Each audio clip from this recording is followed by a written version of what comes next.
So, hi everyone. So, I just wanted to share about my medical coding journey. Gusto ko lang i-share yung medical coding journey ko. So, nag-enroll ako ng medical coding noong April 2024. Pero, ngayon, di ba July na?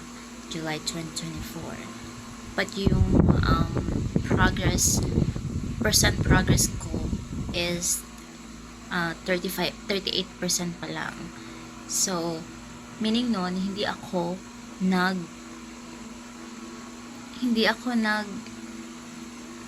nag-study. Hindi ako nag-study. Kasi, ang Tagalog nag-study. Hindi ako nag-aral. Like, hindi ako nag-aral ng everyday sa medical coding. Kasi, ito nangyari. May trabaho ako full-time sa laboratory. At sa trabaho kong ito, iyon, kailangan, madami kaming field samplings. So, yun nga, hindi ko na anticipate na marami kaming field sampling. Tsaka, hindi ko nga na-anticipate. Kaya hindi ako nakapag-aral ng mabuti. So, ngayon, double time ako mag-aral sa medical coding. Ngayon, meron na lang akong 21 days to study. Kaya, I don't know how will I do it. Tapos, in-install ko na yung TikTok ko, in-install ko na yung Instagram ko, pero yung Kinder Crush ko, naglalaro pa rin ako. Kaya hindi ko sure kung paano ba to. So, wala na, i-share ko lang.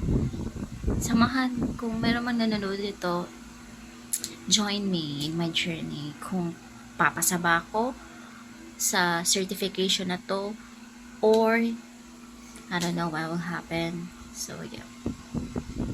Or, kung may tips kayo, pero kung may tips man kayo, hindi ko sure kung mafa-follow ko. So, yeah. If you have tips naman, you can put it sa comment section.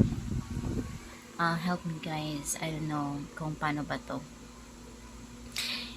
Hindi ko in-expect ganito pala ka ganito ka, ano ba yun? Anong Tagalog ng lisod? Hindi ko in-expect na ganito ka difficult yung medical coding. Tapos yung attention span ko, yung concentration ko, wala.